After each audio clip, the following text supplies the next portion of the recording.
Hi, I'm Peter J. Ray. Welcome to Adventures in History.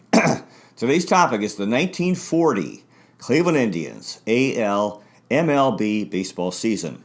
Again, the Tribe was playing in the American League, the junior circuit of Major League Baseball. They played 33 games at League Park on the east side of Cleveland and 44 games at Cleveland Municipal Stadium, known at the time as Lakefront Stadium. So again, they had two home ballparks. The Tribe had an outstanding year in 1940 and finished in second place with a record of 89-65, winning 24 games over 500, winning percentage of .578, only one game out of first place. The first place team was the Detroit Tigers, who were 90-64, winning percentage of .584. Second place, the Cleveland Indians at 89-65. Third place, the New York Yankees at 88-62, just two games out of first. Fourth place, the Boston Red Sox, 82-72. Fifth place, the Chicago White Sox, also 82-72. Sixth place, the St. Louis Browns, 67-87. Seventh place, the Washington Senators, 64-90. And in eighth and last place, Connie Mack's Philadelphia Athletics, 54-100. Winning percentage of .351, 36 games out of first. Bob Feller, on opening day at Comiskey Park in Chicago, threw a no-hitter. The Tribe won that game 1-0. Up till now, it's the only opening day no-hitter in MLB history. On August 12th, the Tribe and Tigers were tied for first place, both with records of 64 and 44, and there was a three-game series in Cleveland, which the Tribe swept. So this was very, very exciting. Game 3 was played at Cleveland Municipal Stadium, and 59,068 fans came to see Al Smith throw a one-hitter. Pennant fever in Cleveland. On August 13th at League Park, the Tribe defeated the Tigers, and when the game ended, reportedly there was, quote, a tremendous shower of straw hats floated on the playing field. And in 1940, the final game at League Park for the season was on August 17th. They played more years there. But since it was decided that it was pennant fever, all games were moved to the stadium because so many fans were coming to the games. And it was decided that it was better to play at the stadium, where there were a lot more seats. Lefty Gomez, the Yankees' star pitcher, complained about the short right field at League Park. And he said, quote, "When we come to Cleveland, I always spend the day before I pitch in a small room. The morning I am going to work, I spend in a telephone booth. Then, by contrast, the ballpark seems so much bigger." Funny guy, Lefty Gomez. Spring training in 1940, there was a game in Tampa, Florida, and it was an all-star game, and it was Finnish, and the proceeds of the game went to the Finnish Relief Fund to help Finnish refugees who were displaced by the Soviet Union invasion of Finland, and $20,000 were raised. Hal Trotsky biographer William H. Johnson wrote, quote, "Hitting a baseball is even more difficult if the batter is rigid with tension. The same applies to throwing and catching. Relaxation is vital to the game, and the Indians' manager, Ossie Witt, was pushing the team in the completely opposite direction." On June 13th, 10 players for the Tribe met with the leader of the ownership group, Alva Bradley, and they wanted him to fire their manager, Oscar Witt. And that story was leaked to the press, and then it became a big story. The press labeled the Tribe players crybabies. So it became unfortunate. On July 4th, there was a Tribe Tigers game in Detroit, and the fans taunted the Tribe.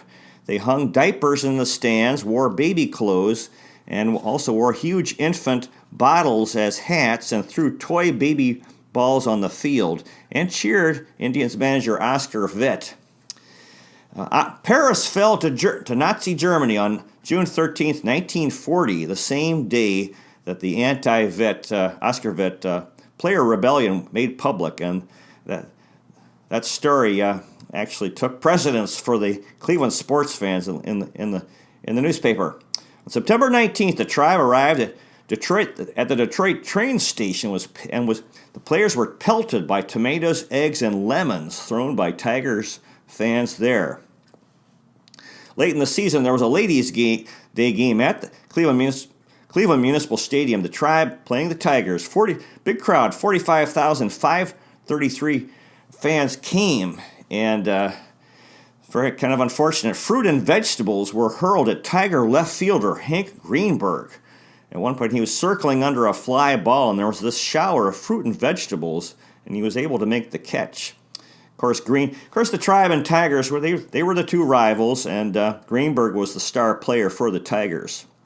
Years later, Tribe owner Alva Bradley wrote, quote, I honestly believe that if I had fired Oscar Vitt and named Luke Sewell manager, that 1940 team would have won the pennant by 20 games. Attendance was way up in 1940. Total home attendance total of 902,576, up 340,000 from the previous year for an average of 11,646 per game. And at the time was the second highest in Tribe attendance, only exceeded by the 1920 season, in which 912,000 fans came. I'm reading a fine book. The title is Ed Delahanty in the Emerald Age of Baseball by Gerald Casway, 2004. Delahanty is in the Hall of Fame, and his playing career was from 1888 to 1903. He had a lifetime batting average of .346. He was a Cleveland native and played in 1890 for the Cleveland Infants, mostly a star player for the Philadelphia Phillies. Now, the coaching staff, Johnny Bassler, was one of the coaches. He was a Tribe coach between 1938 and 1940. He played for the Cleveland Naps in 1913 and 1914. So this was the end of his time in Cleveland. The following year, he was a coach for the St. Louis Browns. Johnny Bassler. Ski Melillo was back as coach. Melillo was a Tribe coach between 1939 and 1940, and 1942, from 1945 to 1948, and in 1950. Ski Melillo. Luke Sewell was a third coach. Sewell was a Tribe coach between 1939 and 1941. He was a Tribe player between 1921 and 1932, and in 1939. Luke Sewell. Ossie Vitt was the manager for the Tribe in 1940. He was a Tribe manager between 1938 and 1940. He was fired after the season, and he never managed again in the major leagues. He was a manager for Portland in the Pacific Coast League in 1941, and in 1942 was his last year as a manager in the minor leagues. Baseball historian John Sickles wrote, quote, "One bad day from a player was enough to trigger a torrent of insults from Ossie Vitt." Ossie Vitt. Now, the everyday lineup, Rollie Hemsley was the catcher. Hemsley batted .267 with 111 hits. He scored 46 runs, 20 doubles, 5 triples, 4 home runs, 42 RBIs, a stolen base, 22 walks in 119 games. And Hemsley was with Cleveland from 1938 to 1941. Hemsley was an alcoholic. He joined Alcoholics Anonymous in 1939 and stayed sober for the rest of his life. He recovered from alcoholism. Wonderful. And he was an all-star in 1940. Rollie Hemsley. Hal Trosky was at first base. Trosky batted .295 with 154 hits. He scored 85 runs, 39 doubles, 4 triples, 25 home runs, 93 RBIs, a stolen base, 79 walks in 140 games. Trosky was with Cleveland from 1933 to 1941. In June, he asked manager Oscar Vitt if he could skip batting practice that day because it was raining and he was recovering from a cold. Vitt responded, quote, "Why don't you? You're not doing us any good."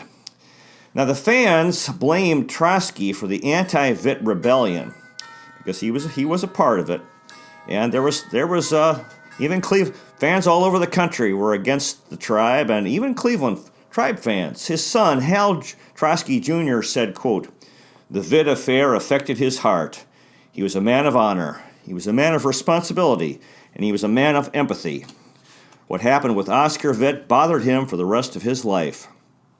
On August 11th in St. Louis, Trosky became the 17th American League player to hit 200 home runs in his career, and he received a certificate from the American League for that, which Trotsky kept for the rest of his life. Trotsky's headaches were so severe in 1941 that he had trouble seeing the ball sometimes.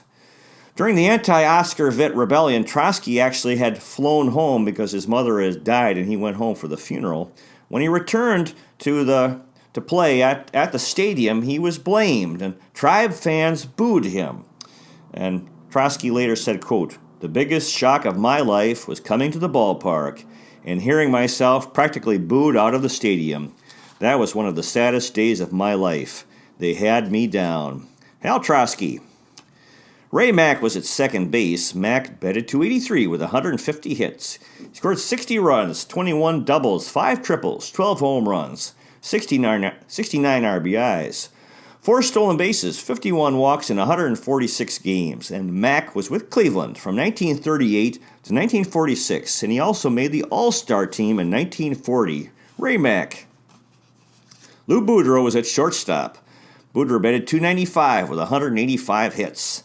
97 runs, 46 doubles, 10 triples, 9 home runs, 101 RBIs, 6 stolen bases, 73 walks in 154 games. Tremendous year for Lou Boudreau. Boudreau was a player for the Tribe between 1938 and 1941, and the Tribe player manager between 1942 and 1950.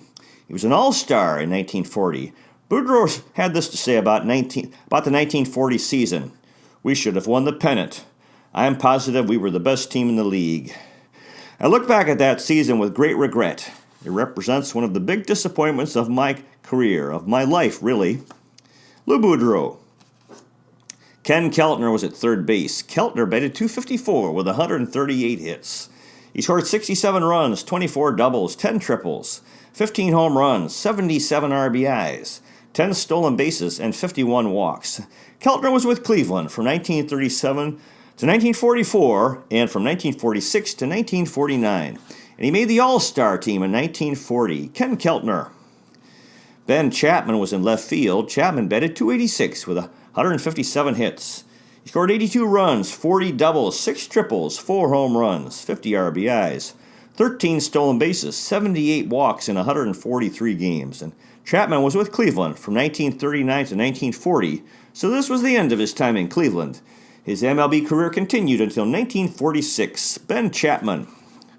Roy Weatherly was in center field. Weatherly batted .303 with 175 hits. He scored 90 runs, had 35 doubles, 11 triples, 12 home runs, 59 RBIs, 9 stolen bases, 27 walks in 135 games. And Weatherly was with Cleveland from 1936 to 1942. Roy Weatherly. Bo Bell was in right field. Bell batted .279 with 124 hits. He scored 55 runs, 22 doubles, 2 triples, 4 home runs, 58 RBIs, 2 stolen bases, 34 walks in 120 games. Bell was born in 1907 in Belleville, Texas, and died in 1977 in Bryan, Texas at age 70. For his career, he batted .297 with 46 home runs and 437 RBIs. Bell played for the St. Louis Browns, Detroit Tigers, and Cleveland Indians between 1935 and 1941. He was an All-Star in 1937 with the St. Louis Browns. In 1936, he finished 13th in the American League MVP voting. In 1937, he had 51 doubles, which is a franchise record for the team, which is now the Baltimore Orioles. Back then was the St. Louis Browns. For his career, he had 806 hits, 165 doubles, 32 triples. Bo went to the University of Houston, Texas, and Texas A&M University, and was the head baseball coach there. Bo Bell. Now, the bench players included Jeff Heath, who had a tough year, batted .219.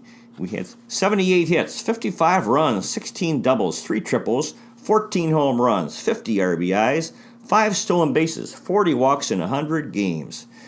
And Heath was with Cleveland from 1936 to 1945. Jeff Heath. Frankie Pytlak was a spare catcher. Pytlak batted .141 with 21 hits. He scored 16 runs, 2 doubles, a triple, 16 RBIs, 17 walks in 62 games. And Pytlak was with Cleveland from 1932 to 1940, so this was the end of his time in Cleveland. His MLB career continued until 1946. Frankie Pytlak. Rusty Peters was an infielder. Peters batted .239 with 17 hits. He scored 5 runs, had 3 doubles, 2 triples, 7 RBIs, a stolen base, 4 walks in 30 games. Peters was born in 1914 in Roanoke, Virginia, and died in 2003 in Harrisburg, Virginia, at age 88. For his career, he batted .236 with 8 home runs and 117 RBIs. Peters played for the Philadelphia Athletics, Cleveland Indians, and St. Louis Browns between 1936 and 1947. Gordon Cobbledick, the Cleveland sports writer, wrote this, quote, "Evidence has been accumulating in the last few weeks that, all unsuspecting, we have been harboring in our midst one of the most remarkable athletes in the country." He's talking about Rusty Peters. In the Second World War, Peters was in the U.S. Army and was involved in the occupation of Germany after the Second World War. He was a manager during the winter in Puerto Rico and Panama. In 1993, he was inducted into the Roanoke-Salem Hall of Fame. In the minor leagues, he played for the Albany Senators, Atlanta Crackers, and Toledo Mud Hens. Rusty Peters. Soup Campbell played some outfield. Campbell batted .226 with 14 hits. He scored 8 runs, had a double, 2 RBIs, 7 walks in 35 games. Campbell was born in 1915 in Sparta, Virginia, and died in 2000 in Sparta at age 84. For his career, he batted .246 with 3 home runs and 37 RBIs. Campbell played for the Cleveland Indians in 1940 and 1941. He was nicknamed Soup after Campbell's soup. His given name was Clarence. He was in the U.S. Army in the Second World War and missed the seasons from 1942 to 1945 as a result. In the minor leagues, Campbell played for the Baltimore Orioles, Lexington Indians, New Orleans Pelicans, Tarboro Serpents, and he was a manager for the Lexington Indians. Soup Campbell. Odell Hale played some third base. Hale batted .220 with 11 hits. He scored 3 runs, had 3 doubles, a triple, 6 RBIs, 5 walks in 48 games. And Hale was with Cleveland in 1931, and from 1933 to 1940, so this was the end of his time in Cleveland. His MLB career continued until 1941. Odell Bad News Hale. Oscar Grimes was a corner infielder, in other words, first base and third base. He batted 13 times, did not have a hit, scored 3 runs, and struck out 5 times. And Grimes was with Cleveland from 1938 to 1942. Oscar Grimes. Hank Helf was a spare catcher. He batted once and did not have a hit in 1 game. Helf played for Cleveland in 1938 and 1940, so this was the end of his time in Cleveland. His MLB career continued until 1946. Hank Helf. The pitching staff was anchored by the ace pitcher, Bob Feller, who was 27-11, led the American League in wins. He had an ERA of 2.61, 43 games, 37 starts, 31 complete games, 4 shutouts and 4 saves, 320 and a third innings pitched, and 261 strikeouts. An incredible year for Bob Feller. He batted .157 with 18 hits, scored 7 runs, had 5 doubles, a triple, 2 home runs, 12 RBIs, 8 walks, and struck out 45 times. Feller was with Cleveland from 1936 to 1941, and from 1945 to 1956, and was a Tribe Goodwill Ambassador for the rest till the end of his life. In June, the Tribe was playing the Red Sox in a game, and Feller was having a tough game in which he lost. And during the game, Oscar Vitt said this in the dugout, quote, "Look at him. He's supposed to be my ace. I'm supposed to win a pennant with that kind of pitching." So this contributed to the anti-Oscar Vitt sentiment on the team. Feller was on the mound and heard the remarks. Of course, he threw he threw an opening day no-hitter, which the Tribe won 1-0 with the Tribe and White Sox at Comiskey Park in Chicago. Feller pitched in the All-Star game and pitched 2 innings. He gave up a run. He built a brick home for his parents and sister, Marguerite, on the family farm in Iowa with indoor plumbing for the first time in their lives. His salary was $40,000 a year, which was superstar money.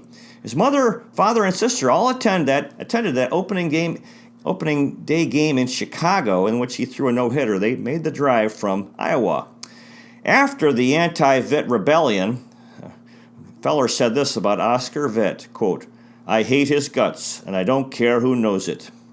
Feller finished second in the American League in MVP voting and would have won the Cy Young Award again, but that award did not yet exist. Feller was the 1940 Player of the Year for the Baseball Writers Association of America. And Feller was involved in that player meeting with owner Alva Bradley, in which they asked him to fire Vitt. Bradley said, Feller said, quote, "He knew if I was there, it wasn't just for tea and crumpets." Bob Feller. Al Milnar was second in the rotation. Milnar had a fine year. He was 18-10 with an ERA of 3.27, 37 games, 33 starts, 15 complete games, 4 shutouts and 3 saves, 242 in a third innings pitched and 99 strikeouts. Milnar batted .181 with 17 hits. He scored 8 runs, had 2 doubles, 5 RBIs, 3 walks, and struck out 29 times. Milnar was with Cleveland in 1936 and from 1938 to 1943, and he also was on the All-Star team. Al Milnar. Mel Harder was 12-11 with an ERA of 4.06, 31 games, 25 starts, 5 complete games, 186 in a third innings pitched, and 76 strikeouts. Harder batted .177 with 11 hits. He scored 4 runs, had a double, 4 RBIs, a stolen base, 4 walks, and struck out 17 times. And Harder was a player for the Tribe between 1928 and 1947, and a Tribe coach from 1948 to 1963. Al Smith was 15-7 with an ERA of 3.44, 31 games, 24 starts, 11 complete games, a shutout, and 2 saves, 183 innings pitched, and 46 strikeouts. Smith batted .306, very good for a pitcher, for anybody. 19 hits, 12 runs scored, 4 doubles, 5 RBIs, 7 walks, and struck out 9 times. Smith was born in 1907 in Belleville, Illinois, and died in 1977 in Brownsville, Texas at age 69. For his career, he won 99 games, lost 101, with an ERA of 3.72 and 587 strikeouts. Smith pitched for the New York Giants, Philadelphia Phillies, and Cleveland Indians between 1934 and 1945.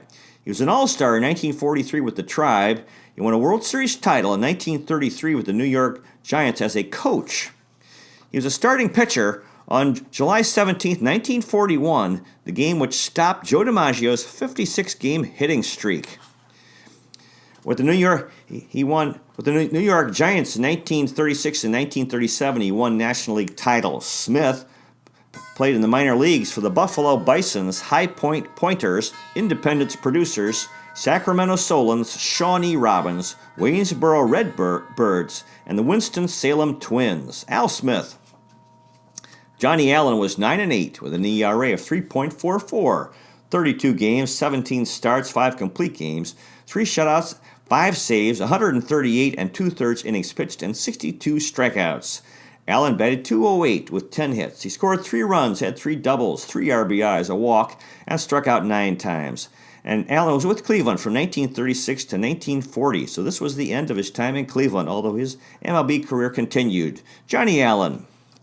Joe Dobson was a relief pitcher. Dobson's record was 3-7 with an ERA of 4.95, 40 games, 7 starts, 2 complete games, a shutout, and 3 saves, 100 innings pitched, and 57 strikeouts. Dobson batted .125 with 3 hits. He walked 3 times and struck out 14 times. Dobson was with Cleveland from 1939 to 1940. His MLB career continued until 1954. Joe Dobson. Harry Eisenstadt was another relief pitcher. He was 1-4 with an ERA of 3.14, 27 games, 3 starts, 4 saves, 71 and 2/3 innings pitched, and 27 strikeouts. Eisenstadt batted .273 with 6 hits. He scored 2 runs, had 2 RBIs, a walk, and struck out 6 times. Eisenstadt was with Cleveland from 1939 to 1942. Harry Eisenstadt. Johnny Humphreys was another guy in the bullpen. He was 0-2 with an ERA of 8.29, 19 games, 1 start, a complete game, and a save, 33 and 2/3 innings pitched, and 17 strikeouts. Humphreys batted 6 times, did not have a hit. He scored a run, had a walk, and struck out 5 times. Humphreys was with Cleveland from 1938 to 1940, so this was the end of his time in Cleveland. His MLB career continued until 1946. Johnny Humphreys. Bill Zuber was another relief pitcher. Zuber was 1-1 with an ERA of 5.63, 17 games, 24 innings pitched, and 12 strikeouts. Zuber batted .333 with 1 hit and 3 at-bats. He was with Cleveland from 1936 to 1940, so this was the end of his time in Cleveland. His MLB career continued until 1947. Oscar Witt called Zuber a scatter arm, and Zuber later said, quote, "Playing under Oscar Witt was the worst experience I've ever had." Bill Zuber. Mike Namick was another relief pitcher. Namick was 1-2 with an ERA of 5.10, 13 games, 4 starts, 30 innings pitched, and 15 strikeouts. Namick batted .167 with 6 hits, with 1 hit and 6 at-bats. He walked once and struck out twice. Namick was with Cleveland from 1939 to 1940 and from 1943 to 1944. Mike Namick. Willis Hudlin was 2-1 with an ERA of 4.94. 4 games, all starts, 2 complete games, 23 2/3 innings pitched, and 8 strikeouts. Hudlin batted .125 with one hit and 8 at-bats. He scored a run, had a double, and struck out 3 times. Hudlin was with Cleveland from 1926 to 1940. And also, this was the end of his time in Cleveland. Also in 1940, he pitched for the Washington Senators, St. Louis Browns, and New York Giants, so 4 teams in 1 year. His MLB career continued until 1944. Willis Hudlin. Nate Andrews was 0-1 with an ERA of 6.00. 6 games, 12 innings pitched, and 3 strikeouts. He batted once, did not have a hit, scored a run, and had a walk. Andrews was born in 1913 in Pembroke, North Carolina. He died in 1991 in Winston-Salem, North Carolina, at age 77. For his career, he was 41-54 with an ERA of 3.46 and 216 strikeouts. Andrews pitched for the St. Louis Cardinals, Cleveland Indians, Boston Braves, Cincinnati Reds, and New York Giants between 1937 and 1946. He was an All-Star in 1944 with the Boston Braves. He went to the University of North Carolina and played on the baseball team there. In 1943, he led the National League in losses with 20. Nate Andrews. Dixie Howell had no decisions and an ERA of 1.80. 3 games, 5 innings pitched, and 2 strikeouts. He did not bat in 3 games. Howell was born in 1920 in Harold, Kentucky, and died in 1960 in Hollywood, Florida, at age 40. For his career, he was 19-15 with an ERA of 3.78 and 226 1/3 innings pitched. He also pitched 19 years in the minor leagues. He was in the U.S. Army in the Second World War and was a prisoner of war under Nazi Germany for 6 months. He died at age 40 of a heart attack while running during the 1960 spring training for the minor league team, the Indianapolis Indians. He had 2 unusual records. First, there were 16 years between his first pitching in MLB and his first win in 1940. So 16 years. And he had the record for the most hits in the season without any singles. In 1957, he had 5 hits, 3 home runs, a double, and a triple in 27 at-bats. In the minor leagues, Howell played for the Leakesville Draper Spray Triplets, the Logan Indians, Memphis Chickasaws, Minneapolis Millers, Syracuse Chiefs, and Wilkes-Barre Barons. Dixie Howell. Ken Jungels had no decisions and an ERA of 2.70. 2 games, 3 1/3 innings pitched, and 1 strikeout. Jungels batted once, did not have a hit in 2 games. He played for Cleveland from 1937 to 1938 and from 1940 to 1941. With respect to manager Oscar Witt, Jungels said this, quote, "I was a young player sitting on the bench, and I could not believe my ears. Here was a major league manager calling players names with religious and ethnic hatreds. It was very upsetting." Ken Jungels. And finally, Cal Dorsett had no decisions and an ERA of 9.00. 1 game, 1 innings pitched, and 1 earned run allowed. He did not bat in 1 game. Dorsett was born in Lone Oak, Texas in 1913 and died in 1970 in Elk City, Oklahoma at age 57. For his career, he was 0-1 with an ERA of 11.85 and 13 2/3 innings pitched. He pitched for the Cleveland Indians from 1940 to 1941 and 1947. His nickname was Preacher. In the Second World War, he was in the U.S. Marine Corps and spent time in the Pacific. He missed the 1943 through 1945 seasons as a result. In the minor leagues, he played for the Fort Worth Cats, the Lake Charles Skippers, the Nashville Vols, Oklahoma City Indians, and Wilkes-Barre Barons. Cal Dorsett. After the regular season, the World Series was played. The National League champions Cincinnati Reds defeated the American League champions, the Detroit Tigers, 4-3. Hall of Famers in the World Series included umpire Bill Clem, and for the Reds, Bill McKechnie, the manager, and Ernie Lombardi. And for the Tigers, Earl Averill, former Tribe player, Charlie Gehringer, Hank Greenberg, and Hal Newhouser. The MVP for the American League in 1940 was Hank Greenberg of the Detroit Tigers, who later became Tribe GM in the 1950s. In the National League, the MVP was Frank McCormick for the Cincinnati Reds. So that's the story of the 1940 Cleveland Indians. They had a tremendous year, a year to be proud of. God bless the fellows who played for the Cleveland Indians in 1940 and everyone else associated with the team, including the fans, especially the Civil War veterans, Spanish-American War veterans, and First World War veterans. Captains of the Cuyahoga, lovers of Lake Erie, Terminal Tower Power, fans of the Free Stamp Statue and the Fountain of Eternal Life, Euclid Avenue Electricity, Cleveland Museum of Art enthusiasts, Rock and Roll Hall of Fame and Museum rebels, Christmas Story House happy people, First Energy Stadium friends, Progressive Field pals, Quicken Loans Arena enthusiasts, Tribe, Browns, Cavs, Munsters, and Gladiators rule. Cleveland, City of Champions. Cleveland is the best location in the nation on the north coast of America. New York is the Big Apple. Cleveland is a plum. Before you know it, it'll be opening day 2019. Go Tribe. This is our year. You might consider checking out our website, Adventures in History with Peter J. Ray at peterjray.com. Thank you so much for watching. I really, really appreciate it. God bless you. Take care, and I'll see you next time.